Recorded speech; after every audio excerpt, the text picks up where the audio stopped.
Welcome to Beyond the Balance Sheet, the podcast that helps advisors, clinical professionals, and affluent families understand the complexities of issues related to our mental, physical, and emotional well-being.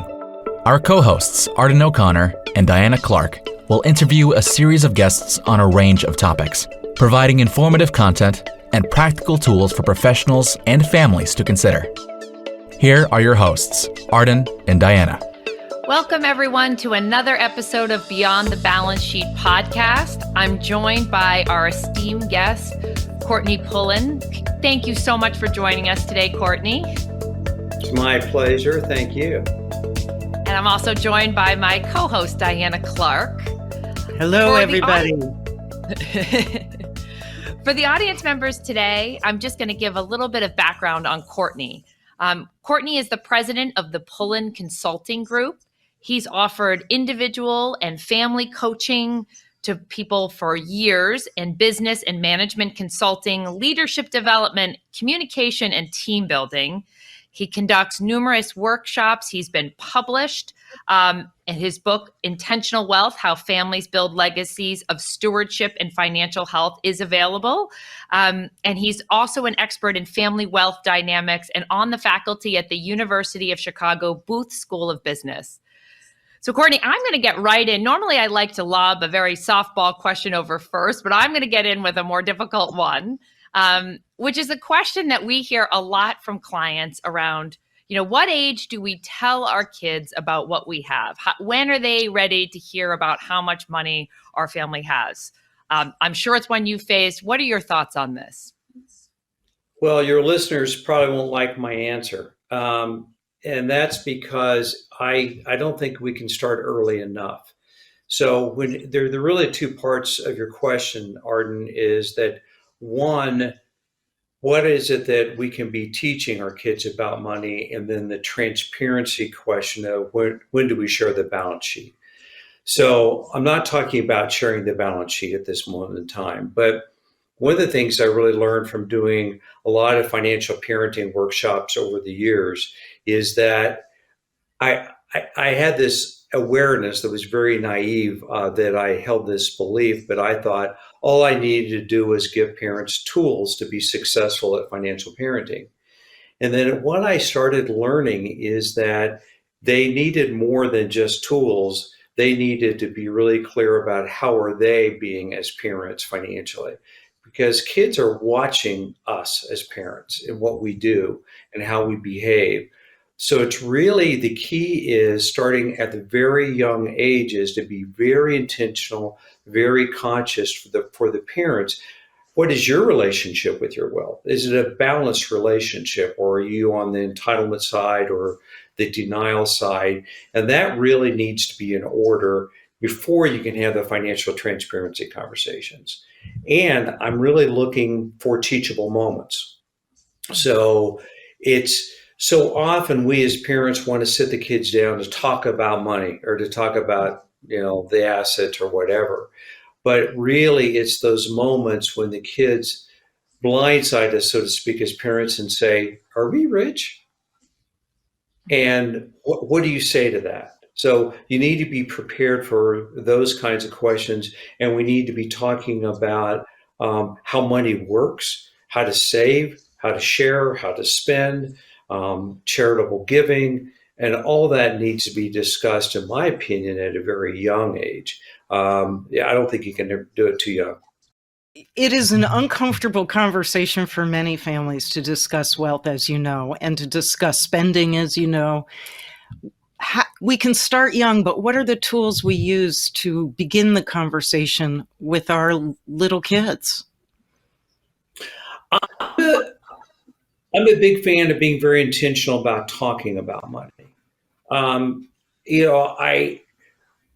I think most families have done this. I know that we did this with our kids when they're little, the classic thing of you go on vacation and you give all the kids $25 and say, it's yours to spend how you want in this week while we're on Cape Cod or whatever, Mm-hmm. I'm dating myself when I say $20 or $25, but it probably needs to be more today. But anyway, for me, it was $20 or $25. And we raised 5 kids and they have very distinctly different money personalities. So the girls would really be looking for a good value and a good deal, but sometimes to the extent that they weren't having fun. They would put it off, put it off, put it off. Whereas our son would spend the money in the first 5 minutes on a cheap toy that he would hit his sisters with and then be broken within hours. So, okay, that's a teachable moment. What did you learn from that experience, and what do you want to be applying in your life? And to be talking to them about how do you save for things that are important to you. One of the challenges, I think, with wealthy families is that wealthy families have extraordinary wealth, so they can afford to spend anything that they want for a new instrument or new tennis shoes or new whatever. And I think it's really good for kids, even in wealthy families, to have to save money up for that new toy, that new thing, and really understand how do you save money, and when do you want to share money, and what's spending look like. So it's all that stuff rolled into one, I think. I have a funny story. I'd love to get your take on it. When my son was probably 7, he was online he collected ancient video game equipment, and he saw one on eBay, and he looked at it and he said, "You're not going to believe this. This is really rare, and it's only $15. And I looked closer at the eBay ad, and it was the box for the video game, not the actual video game. And I let him order it. And when it arrived and it was just a box, he lost it. I thought his brains were going to come out his ears, but I saw that as a beautiful lesson. Sometimes, some people would call me cruel for letting that happen. What do you think? Oh, I loved it. I'm a big fan of natural logical consequences. And what a beautiful example of paying attention and not getting seduced by something. And what a great teachable moment that is once he finished freaking out. I'm a big fan of natural logical consequences. Okay. So what do you do? I'm always amazed, given the amount of information available on the internet, that families, particularly the older generation, still somehow believes that they are able to sort of hide who their family is and what their net worth is. Given where we are in the world, I feel like it's less and less likely that that's true. But what do you do if you have an older generation who you're working with and they're saying, I don't want them to know anything until they're 35, or I want this hidden in some trust in a far off state, and it comes all at a lump sum upon their 60th birthday, that really wants to delay the conversation? What I try to do is appeal to the control part of them that we all have, which is, do you want to be in front of this, or you want to be behind this? And this day and age, your kids know about the money. They may not know the exact dollar amount, but they have a good sense because they can research and find it out. And they're also watching how you live your life. It doesn't go unnoticed by them that mom or dad bought a $200,000 car. So that's all being filed away for them. So when I say appeal to the control part of them, is really saying, since they are quickly learning the information, do you want to be guiding that source of that information and the input of that and the effect on the kids? Or do you want them to just get it all figured out on social media and then you're left to pick up the pieces? Yeah. I want to switch to your book for a second. In it, called Intentional Wealth, How Families Build Legacy of Stewardship and Financial Health. I had to read that because I was surely going to mess that up. You do discuss the value of family legacies and intentional family values. How have you seen wealth help or even hinder the process of instilling values in children? Wealth disconnected from values and family governance can be dangerous. And what I mean by that is that I mentioned this, to quote myself in the book, is that what wealth does, financial wealth that is it can really exacerbate pre-existing fault lines.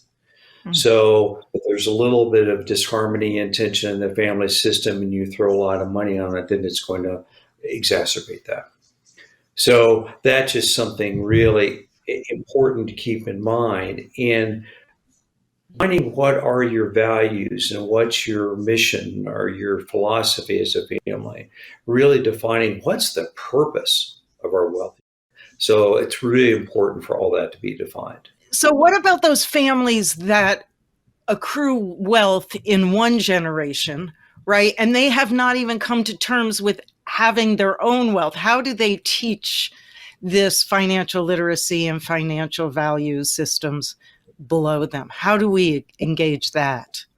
That's a great question. And again, I don't think the listeners may not like the answer, but is what I learned early on in teaching parents about these skills is that until they have a fairly balanced relationship with their wealth and they feel fairly comfortable and pretty empowered about the wealth, then they can be teaching the money skills and the financial parenting skills. But those tools taught without consciousness, without intentionality, are going to fall flat. It may be even backfire. So the key to your point is they need to first deal with their own money scripts, their own money issues that we all have. It's normal. Yeah. Sort of on that topic, how do you deal with the issue of fairness and equality within a family system? And I'm thinking of two different types of examples. So one is, to your point, the parent who maybe grew up more modestly, but is now flown privately because that's what the wealth enables them to do, but is also very concerned because they're seeing just the starts of entitlement in their children. So, how do the parents enjoy the vacation that they hope for or live in the lifestyle they want to enjoy, but at the same time still promote some degree of equality amongst their children, or not even equality, but some sense of earning something? I don't know if that question is clear, but so that's one question. And the second part of that question is more, how do you deal with differing needs within sibling groups? So the child who goes off and has a very successful career and doesn't need as much support as somebody else who has a more modest career and actually could benefit from additional support. How do you answer those questions for families? So let me start with the earning side of that question, if I may, is that it reminds me of one of the first YPO chapters I ever spoke to when we were talking about some of these issues. One of the people said the classic line, "I'm just a member of the Lucky Sperm Club." And, everyone laughs and everything. But when you really unpack that, that's a dangerous assumption. It's saying I'm not valuable in my own way. I didn't earn it. I just happened to be born into the right family. So it's so important in life that particularly, I think, in wealthy families, is that we need to not deprive our children of the opportunity to earn. We develop a lot of confidence from earning something, from having skin in the game. One of my favorite parenting quotes is by D.W. Winnicott, and he said the primary job of a parent is to optimally frustrate a child. So you want them to develop their own grit, their own muscle, their own sense of well-being and autonomy in the world. And it's important that we don't deprive them of that opportunity. So that's the earning side. So the equal and fair side, again, I have my blunt assessment of that is life isn't fair. And the earlier we figure that out, the better. I'm going to make certain allowances because you're a school teacher versus you're the CEO of a company versus, whatever, versus you have a learning disability versus whatever. And don't come to me for fair, but do come to me for a thoughtful and intentional response to the circumstances.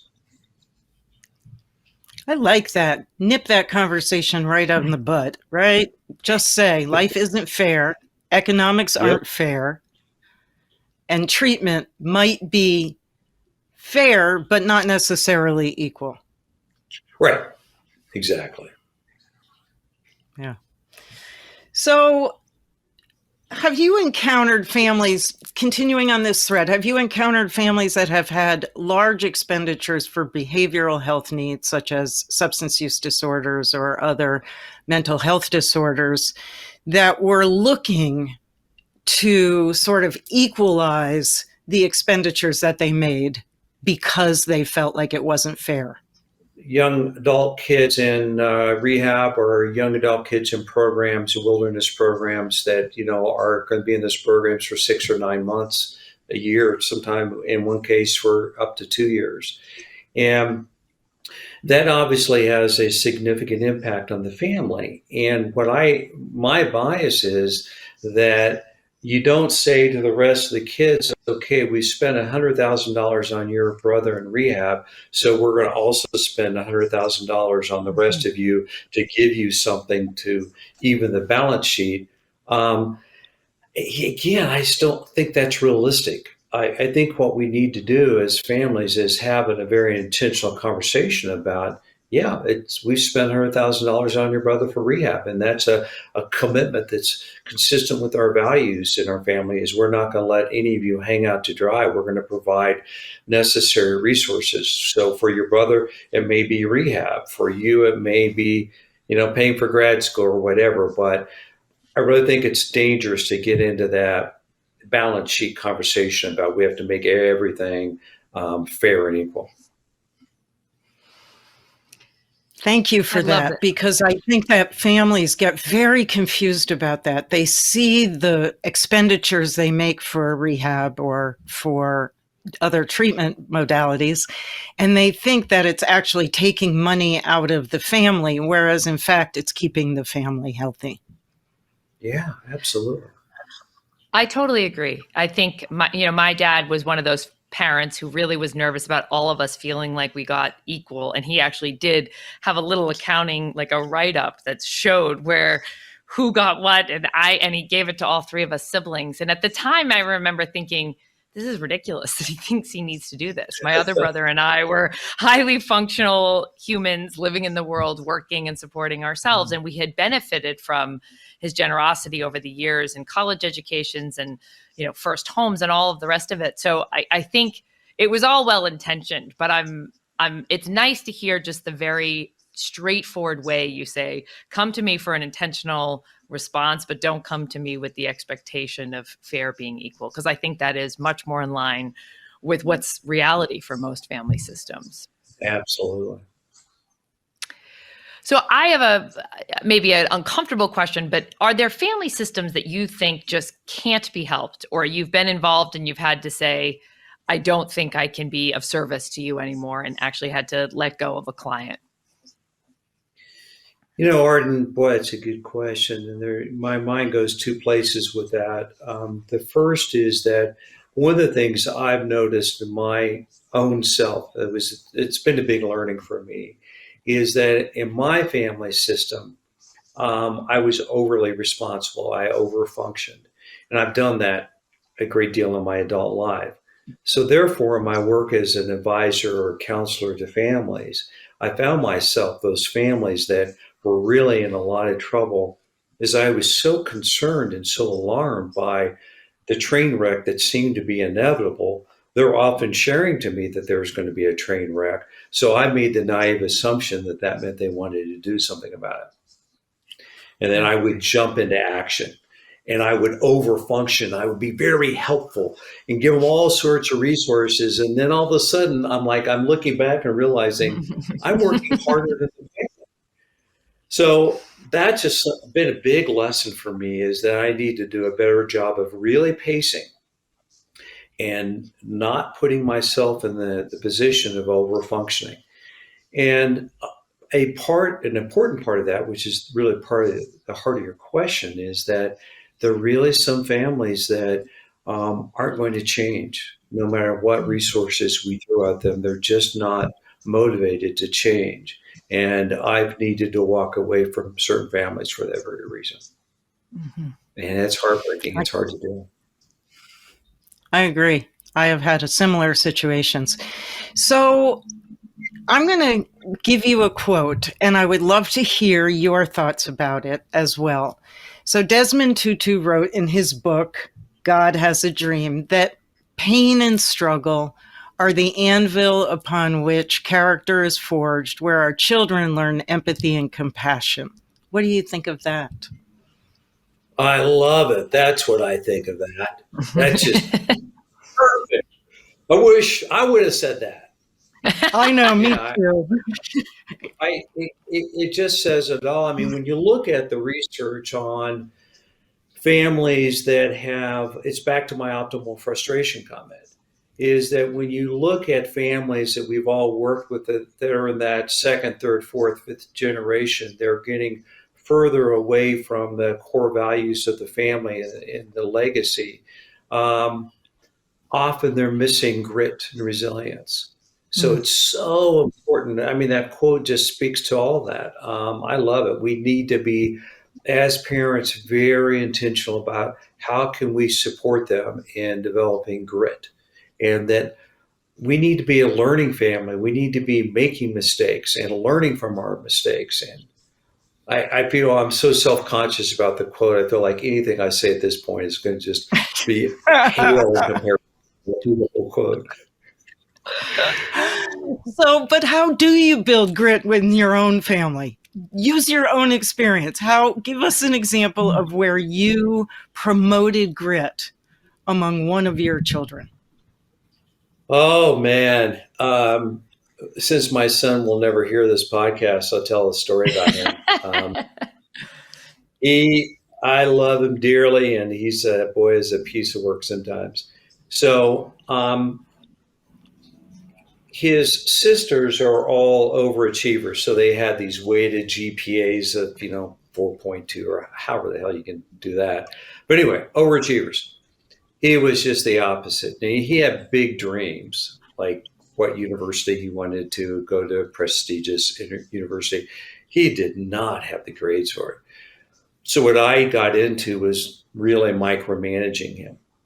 And we would sit down every Friday after school and look at the parent portal and look at his tests and scores. And I was doing a horrible job micromanaging him. So I'm listening to this parenting tape one weekend going up to a party in the mountains.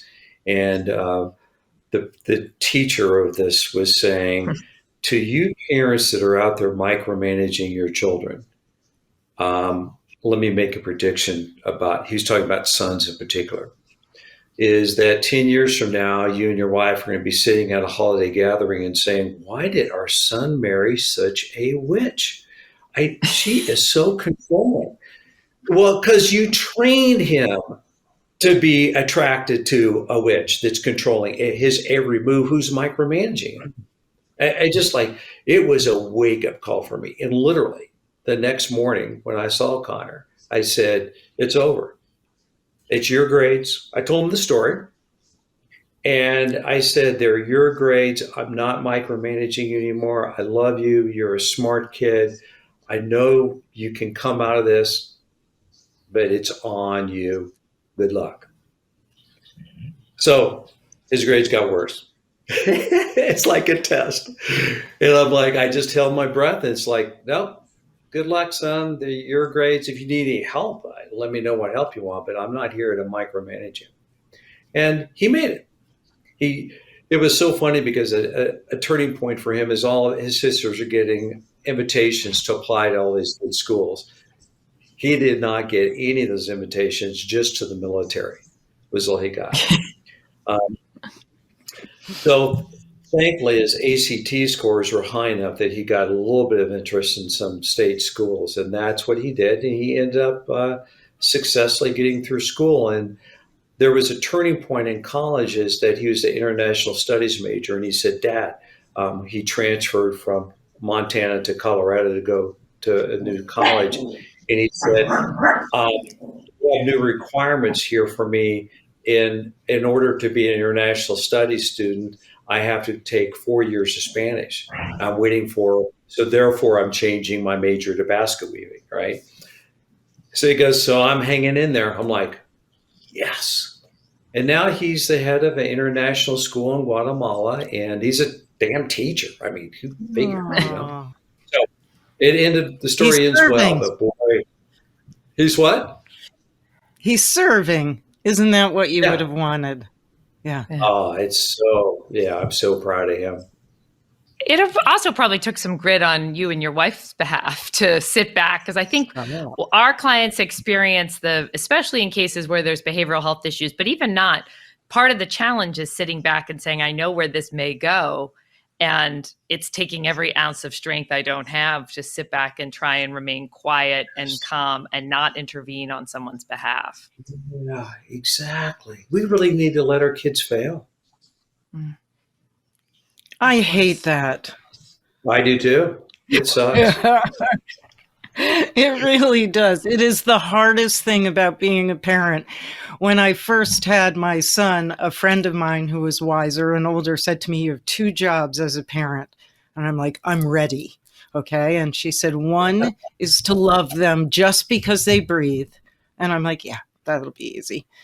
And she said, the second is to make sure they can function without you. And I was like, oh, that one's going to kill me. So I really appreciate your sentiment today, because it is hard even for parents who are conscious. Yeah, indeed.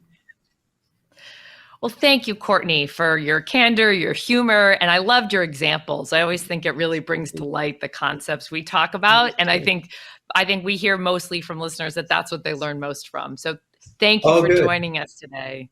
Oh, thank you for having me. It was a delight being in conversation with you too. And thank you, Diana. Thank you to our listeners and our audience members today. And if you're so inclined, please give us a positive review and a 5-star rating on your platform of choice. Thanks, and we look forward to you tuning in our next episode. Thank you for listening to Beyond the Balance Sheet, a podcast designed to help advisors, clinical professionals, and affluent families solve some of their biggest medical, psychiatric, and emotional challenges. Visit beyondthebalancesheet.com to read more about our guests and resources, and sign up for our newsletter.